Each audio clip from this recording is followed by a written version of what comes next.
Hello, movie friends. Welcome back to the show. This is Anthony. And this is James, and happy Halloween. We hope you guys have a wonderful night if you're trick-or-treating. If not, I'm sure you're probably over 18 years old and probably not trick-or-treating, but I hope you have a fun, safe night or had a great weekend dressing up, and we'd love to see some costumes, so let us know what you were. Send us some photos in the DMs, see what you dressed up as. We already got a couple from people who dressed up as, like, Batman and stuff like that. So I hope Shaun of the Dead. Yeah, hope you all had a great weekend dressing up as your favorite movie characters. Now, movie news, we have a lot to talk about, but let's start with the box office last weekend. So Dune hit 40 million, up to 263 million worldwide, and it got announced that the sequel is a go. So we're really, really excited about that. That's awesome. Halloween made 14 million. No Time to Die made 12. Venom made 9, and Ron's Gone Wrong, I think that's a new animated film, made 9 as well. So pretty good box office. That's great. Venom is still hanging strong. It's what, still making fourth that weekend? Money. I Something think like fourth that. or fifth weekend. That's crazy. I mean, we saw that like a month and a half ago. Yeah, it's got legs. And so same thing as No Time to Die to make 12 mil on the third weekend is still really great considering all the big releases that came out. Yeah. And the first bit of news I think that is most exciting for me and Anthony personally is Wolfman, which Ryan Gosling has been attached to for like several years now, finally seems like it's a go in terms of now they have a director again. So they got Derek Cianfrance as the director who did Blue Valentine. He also did The Place Beyond the Pines. So they've worked together a few times and probably have a great relationship. And it's pretty exciting to see him work with a big budget now. I think Ryan Gosling is great for Wolfman, and he's actually a big fan of the Universal monster movies. And he had a band, Dead Man's Bones. Remember that band? So he's a big fan of like. He's got an album out. Yeah, he's a big fan of gothic horror and weird stuff. So I'm sure he's been trying to get this made for a while, and he clearly is going to have passion about it. Hopefully, because like we talked about in the Werewolf Patreon episode, we love the werewolf genre, but like no one's been able to make a great werewolf film since the original The Wolf Man in like 1946, whatever year that was. So like. It's something. It's a genre. It's a tough niche to tap into to make like an effective story. Hopefully, they got a great idea, and now they have a really great director attached to it. Yeah. Next up, we have Eternals. Huge news right now, where it's officially rotten and everyone is freaking the f out. I think everyone just needs to relax. It's like 59% Rotten Tomatoes. Like we always say, take Rotten Tomatoes with a grain of salt. Go see the movie. Have a wonderful time. Man of Steel is 54% rotten, so that's a masterpiece in my opinion, and it's rotten. So wait for the audience score to come up, but again, don't you always take reviews as a reason to go see a movie or not see a movie. Yeah, Rotten Tomatoes is always, like, you can see so many examples of the critics and the audience score being completely off, where one score will be super fresh and the other score will be super rotten and vice versa. So Rotten Tomatoes is not what you should be looking at to be like, oh, is this movie good or not? Rotten Tomatoes. Maybe 10 years ago, but nowadays, you can't really trust it. What I trust more than anything is IMDb's user rating after a movie's been out for a while and it gets relatively close to like 50,000 reviews. I will trust that rating more than anything else. Yeah, that Metacritic's pretty solid too. But yeah, I think IMDb, their user rating is really good. Yeah. The Rotten Tomatoes, again, audience score is also a better way to judge films. But the thing with Rotten Tomatoes is they will restrict reviewers from putting things in, and they'll also like hide things. So you can't always trust RT anymore. Who owns it? Is it Disney owns it. Disney owns it. Yeah. So yeah, I mean, it is what it is. Just go see the movie, have fun. Who cares what other people are saying? Yeah. If you like Marvel, if you want to see Eternals, just go see Eternals. Who gives a f about Rotten Tomatoes? You honestly shouldn't really judge seeing a movie based upon Rotten Tomatoes scores. Moving on. At all. Yeah.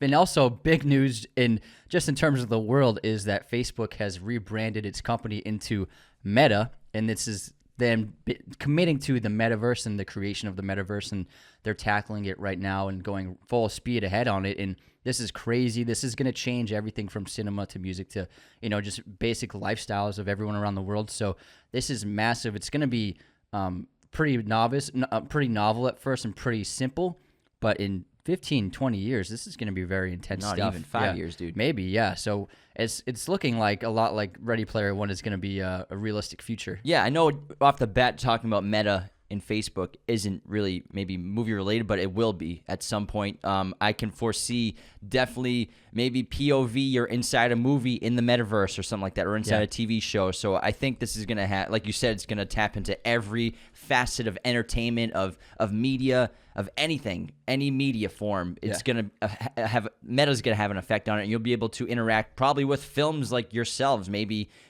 Who knows? I mean, the possibilities are literally endless here. Yeah. I just don't think that it's I'm not a big fan of it because it increases isolation of individuals. It was inevitable. Yeah. It is inevitable. That's just my problem. But I with mean, it. that's why I love the ending of Ready Player One. Yeah. It's a good ending. It's a happy ending. All right. Big trailer release. The House of Gucci released its final trailer. You're going to see a lot more of the story of the cast, and this looks really awesome. Ridley Scott is having a big year because Last Duel we just reviewed last week, and we loved that film, and House of Gucci looks really fantastic. Amazing cast, and this looks like it's going to be a must-watch. We also went to the movies twice in the last week and a half, and we saw a trailer for West Side Story, the new musical directed by Steven Spielberg. It looks exceptional. Usually not a huge musical person, but we love Steven Spielberg, and man, it looks like a pretty fun time. Yeah, it looks really epic, and I think that's going to be a big Oscar contender when it comes out during the holiday season. And then there was also a new trailer for Lightyear, which is basically the origin story of how the character of Buzz Lightyear was invented in the Toy Story universe. So it follows like a real astronaut named Buzz who went on a mission, and then I think they made the toy Buzz Lightyear after him. Buzz Lightyear Origins. It looked pretty good. This trailer looked pretty sick. I thought I was watching like First Man for a second. Yeah, it looks like they used a lot of inspiration from First Man. It looks really well made and pretty cool, and I'm definitely going to see this. I like it. It has a lot more of a mature visual style to it. Yeah. It looks really great. It's Pixar, so there's no way it's not going to be great. Yeah. I'm sure the story is really cool too. And then French Dispatch is going on a wider release this weekend. For any fans of Wes Anderson, you got to check this out. You will love it if you love his other movies. We saw it the other day, and we're actually posting a review on it on Tuesday. Yeah, and Denis Villeneuve says that Dune Part 2, the earliest he can start filming it will be the fall of 2022, and that's still, a rushed start to a production, especially one that big. So we can expect maybe the end of 2022, early 2023 for it to actually be in production filming and maybe wrapping, and then who knows, probably 2024 we'll probably get Dune Part 2. That's very fast, too. I mean, it just came out. I would say you could look at it being released 2 years from this week. But fortunately, a lot of the pre-production work they've already probably done in terms of like wardrobe, production design, set design for, the sieges and stuff like that. And there's a lot more you'll be seeing. Yeah, they're going to save all of that stuff. Yeah, but I'm sure that they've already done work on it. I'm sure he did pre-work on Part 2, like with the anticipation that he would be able to make it. And there's definitely footage that they're going to put into the second one that you see in the first one. Yeah, he's a smart guy. He's like, oh yeah, we need to shoot this stuff. Oh, we cut it from the movie. We didn't have a runtime. It's like, you're saving that for Part 2, I'm sure. That's just very smart filmmaking where you have the actors there. Why not do as much as you can? I bet Zendaya did a lot of stuff, and Timothy did a lot of stuff that will be with them too that they've already filmed to put into the second one. Who knows? Oh yeah, from his visions, you can see plenty of things that you're going to see in the second film. But they have to do it pretty soon because it's sort of like when they're filming the Harry Potters, they have to do it every year because their actors are getting older. Timothy Chalamet was 23 when he filmed The Dune. And obviously because of COVID and everything, it didn't get released until he's 25 now. Mm-hmm. And so then if they don't start filming until 2022, 2023, he's going to be like 26, maybe 27. And so he's obviously... But there is an age jump in the book, though. True, but not at first. Yeah. So there's a little bit. I think he'll still look young enough. He's still... Yeah, he and Zendaya will still look pretty young. Yeah, him in makeup is still going to look like he plays a 15-year-old. And he's he doesn't need makeup. But... but what I'm saying, he's getting older. They're getting older. Who I think Brolin will look the most because he's already in his 50s. Yeah, but he's looked like that for like 10 years. Yeah, he's looked like that since he was 17. And Javier, they'll all look the same except for I think they got to do it for Timmy and Zendaya and the young actors before they start to look like they're in their late 20s now. And then another new trailer dropped for The Witcher Season 2. And this shows the expanded universe of this world that they created in Season 1. And this looks like a much better take. I watched the first episode of The Witcher and wasn't really blown away by it. But this looks like they made it a little bit more simple and just more raw and gritty. And Henry Cavill looks awesome. The cast looks amazing. And the special effects look really great. So I'm definitely going to keep an eye out for this. So if you're a fan of Witcher, go check out the new trailer. Yeah, I watched the first season. It was pretty good. I think the only problem I had with it was like the directing wasn't phenomenal. It wasn't that great. The script, some of the dialogue is pretty bad. But overall, the idea and the character is awesome and fascinating. And so hopefully they can just compound on it and do a better job in Season 2, which I'm sure they will.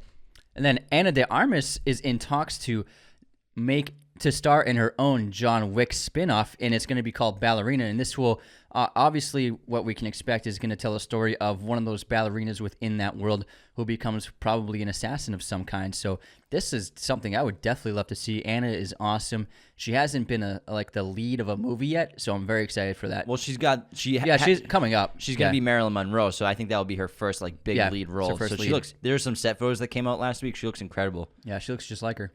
Brendan Fraser, our guy, the resurgence is still going. He got cast as the villain in the Batgirl film, and he'll be playing Firefly, who is a pyrotechnics expert turned arsonist. He's a dangerous enemy of Batman and the rest of the Batman family, so can't wait to see him. It's funny, the more that these smaller superhero productions get made, the more I realize I know nothing about comic books. Like, I've never heard of this Firefly guy before at all. And then Will Ferrell revealed that he actually turned down Elf 2, and he also turned down a $29 million paycheck to do the sequel. Jesus. So he would have gotten paid a fat check like that, but he didn't do it because he didn't think they could do as good of a job. I mean, what would it have been about? I don't know. Maybe he has kids now. You can't. I feel like you can't really make a sequel to that movie. It's a perfect movie. It's perfect. It's not that. It's a great. It's one of the best Christmas movies ever made. But the story has concluded. Like, where can you go with that character afterwards? I mean, I'm sure he's gone on his journey. It's hard to come up with the next idea to not even match it, but just be pretty good. It's not like John Wick where now everybody's trying to kill him, but hits out on him. The elves put a hit out on Buddy. When Buddy is now a dad or something. That's right. Yeah, that's all you can do really. Sounds like a whack idea. He would be a weird dad. I know, for real. Zoe would definitely divorce him. I can't take it anymore. There's no way that could last. I can't take the niceness. I can't take the maple syrup, the candy corn, the candy canes. I need food. He's a child. He's a child. He's mentally a child. He's endearing for one movie. Yeah. Love Buddy.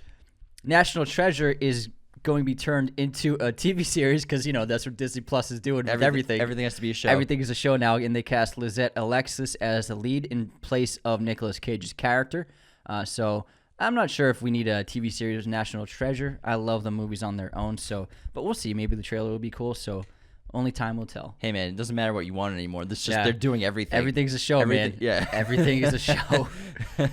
There's actually a pretty cool trailer for Harry Potter Hogwarts Tournament of Houses. It's a special, competition trivia show of Harry Potter, and it looks pretty fun. Hosted by Helen Mirren. Yeah, Helen Mirren. Yeah, it's crazy. So my only problem is, why wasn't I chosen? I wish I could have been in this because I feel like I would clean up shop in this. If me, you, and someone else could have participated, we could have been a pretty good team. Dude, I know Harry Potter like the back of my hand. But we wouldn't have been in the same house though. If I was in a Harry Potter competition or the Office trivia competition, I would be the best player in it. And this is going to be a 4-part series, so there's only going to be 4 episodes, and I am going to be tuning into all of these. The fact really that they cool. got Helen Mirren to host it is just awesome. The concept is awesome, though. Yeah. And they're in they're in the Great Hall, and that's where the competition takes place. And each team is in one of the houses, and it seems like a lot of fun. So awesome! I can't wait. It's such a great idea. It's why didn't they think of this or do it sooner? It's just I can't freaking wait. I'm hoping Ravenclaw pulls through. Let's and go Slytherin. Ravenclaw all day. And there's a new trailer for this TV show called Yellow Jackets, and I believe this will be a miniseries. And this is about a it's pretty mysterious. You can't really tell exactly what's going on, but from what you can gather is a group of female soccer players suffer a plane crash in the middle of nowhere, and it seems like they go to great depths of darkness and probably lose their humanity while surviving in the middle of nowhere. And then that also looks like it's going to be intercut with modern day, in which they've all come back to the real world, the regular world, and survived, and dealing with the fallout of what they did while they were trying to survive. Really excellent cast led by Christina Ricci, Juliette Lewis, Melanie Linsky, and Tawny Cypress. I think this looks like a really cool trailer for a show. It looks really epic. Yeah, I love survival movies, and this looks like a fucking blast. Let's go. Sorry for dropping the F-bomb. Daisy Ridley is attached to star in a sci-fi thriller called Mindfall. It's set in a near-future London where people can have their memories removed and implanted in others. Seems like an interesting idea. Sounds like a Black Mirror episode. Yeah, kind of. So we'll wait to see a trailer. I love Daisy Ridley. I think she's extremely talented, and nobody has really seen her outside of Star Wars. She's in. Unfortunately getting like that typecast kind of thing. Yeah, she was kind of typecast, and I think Adam Driver is the only main cast member who's gotten big leading roles. John Boyega and Oscar Isaac are typing right now. Big time. Like, yeah, but Oscar Isaac is huge. Okay, never mind. He's been in like 8 movies. He was already established though. Okay. Oscar Isaac was already established leading man. All right, now when you put it that way, yes. Yeah. So she was the only one who wasn't like proven as an actor yet. Yeah. And she hasn't done much. She did a couple of films I've seen. I think she's just really talented, and I'm waiting for the right project for her, for audiences to be like, oh, she's not Ray, which I think she has the potential of. Yeah, unfortunately, like the same thing happened to Carrie Fisher, but now we're in a world where there's so many projects getting made. There's so many more opportunities for all kinds of actors and actresses out there. So I think that she'll have no problem having a long and like successful career. Not that Carrie didn't, but Carrie had the problem where she was the Princess Leia to everyone. Yeah, same thing with Mark Hamill. Yeah, so it's tough to like lose that persona. Harrison Ford was only able to get out of that because, first of all, he is supremely high and like an amazing personality. He's super lovable and charming, but also he was Indiana Jones as well, so he was able to get out of the Han Solo typecast immediately. You're right. If he wasn't in Indiana Jones, he might have always been like typecast or like ignored by Hollywood for being Han Solo. It's very possible, yeah. And then last bit of news is Phoebe Waller-Bridge and Fiona Shaw have joined John Krasinski's next movie. It's also going to star Ryan Reynolds, and it's advertised as a holiday sci-fi thriller or something like that. It sounds pretty interesting. He's clearly a fan of Killing Eve because Phoebe Waller-Bridge show runs Killing Eve, and Fiona Shaw stars in it, so he must love that show. It's a great show if you haven't seen it. And obviously Krasinski's a beast behind the camera now. Yeah, so Ryan Reynolds and Krasinski, sign me up. Let's couple go. of Boston. Wait, no, where's Ryan Reynolds from? Canada. Yeah, never mind. Not even close. So I was way He's off. from Toronto. Yeah, he's definitely from Toronto. I don't know why I thought he was from Massachusetts. Not everyone's from Massachusetts, Anthony. I just want all the cool guys to be from Massachusetts. We have plenty of cool guys. We do have plenty. Yeah. Newton. Krasinski's from Newton. Newton kid. That's it for movie news. Yeah, everyone, thanks for tuning in. Don't forget to tune into our French Dispatch review, spoiler-free, which will be on Tuesday. We have awesome episodes coming out on Monday, tomorrow, and then Thursday is going to be a lot of fun too. So hope you all have a great Halloween. Take care, everyone. Trick or treat. Thanks so much for tuning in to Raiders of the Lost podcast. Be sure to subscribe if you're new. Hit the like button, leave a comment. Find us on all audio streaming platforms, Spotify, Apple Podcasts, Google Podcasts. Wherever you listen to podcasts, you can find us. Find us on Twitter, TikTok, Instagram, Raiders of the Lost podcast. Be sure to check out one of these other videos right here for more content on our favorite films and breaking down all kinds of movie content. Thanks so much.